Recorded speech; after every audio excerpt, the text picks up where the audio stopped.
Alright, this is the opening of the basement. It's all finished on the way down.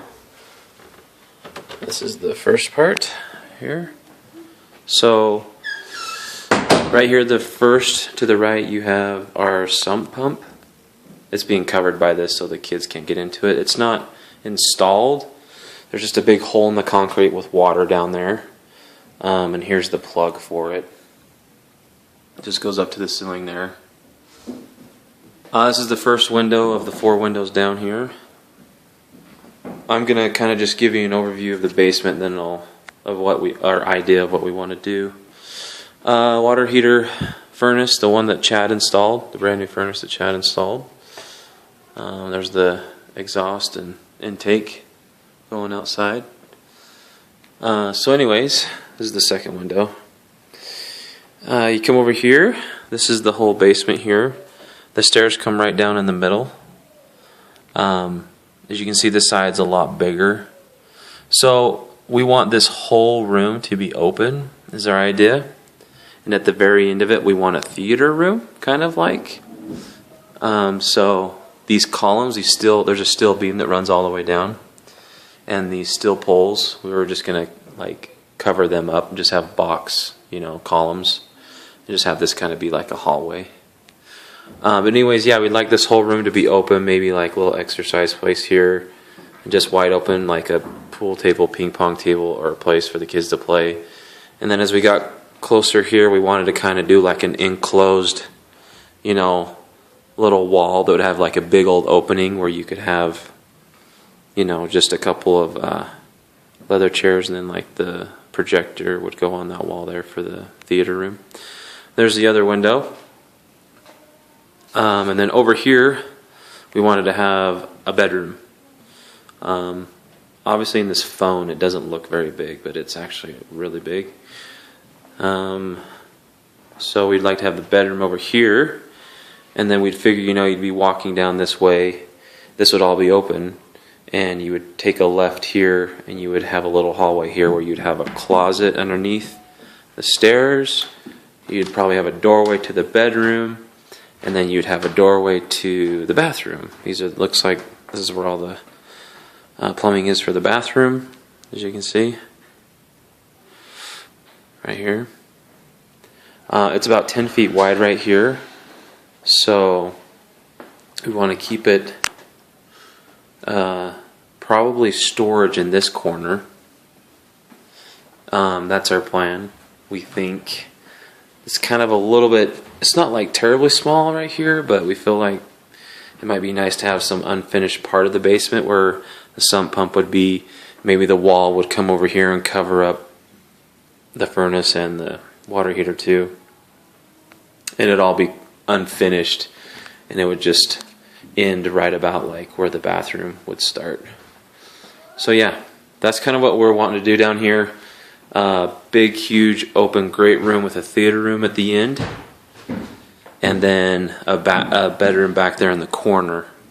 And then you can see here the stairs are right in the middle of it all, with the stairs being more towards the bathroom side. So I'm just going to show you a couple things. This is the way you have to do the bottom plates here. You have to have a floating wall. It's the green plate, right? See the big nail hooked to that plate there, and it just allows the wall to float up and down, but it doesn't make any sense because it's all connected to the sheetrock. So anyways, that's just what they do here if you have a concrete floor on the basement, and the wall's obviously just nailed to the top there. So some things that need to be done before I guess we frame this. We got a drainage. This is coming from the master bathroom. Because there's nothing on this side. The kitchen's right above right here, but all the kitchen sinks and utilities are on this side. So yeah, this hangs down about a foot. It falls all the way. It goes flush against the concrete wall over there. Doesn't stick out. Then it goes behind the furnace here to the main drain right there. Right down into the drains right there. All right. Another thing is most of the gas piping and water pipes, actually the gas line is right here in between this, so it's not going to be a problem. It'll be covered up. But right here, these are kind of just flush against the tuba tins. As you can see, the water lines. This is my fridge water. I kind of just popped the line into it. Anyways, so those I don't think that'll be a big deal. We could just fur down the ceiling right here a couple inches or something. That should cover those. Another pipe that kind of comes on an angle sticks out right here. At the end here, a couple things. You have this for heating and our air conditioning. They would have had to have drilled through the tuba tens in order to put this up, which obviously they couldn't do because it would make it too big. So that's really just sticking out. It's a good 6 inches down.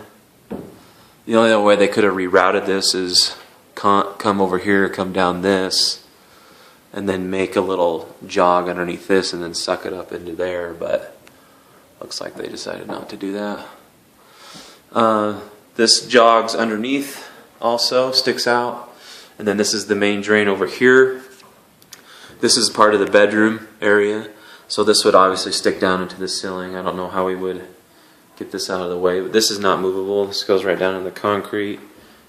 I was thinking maybe on this, to avoid all this, maybe we would just put the wall out like 6 inches or a foot, and it would cover all of this.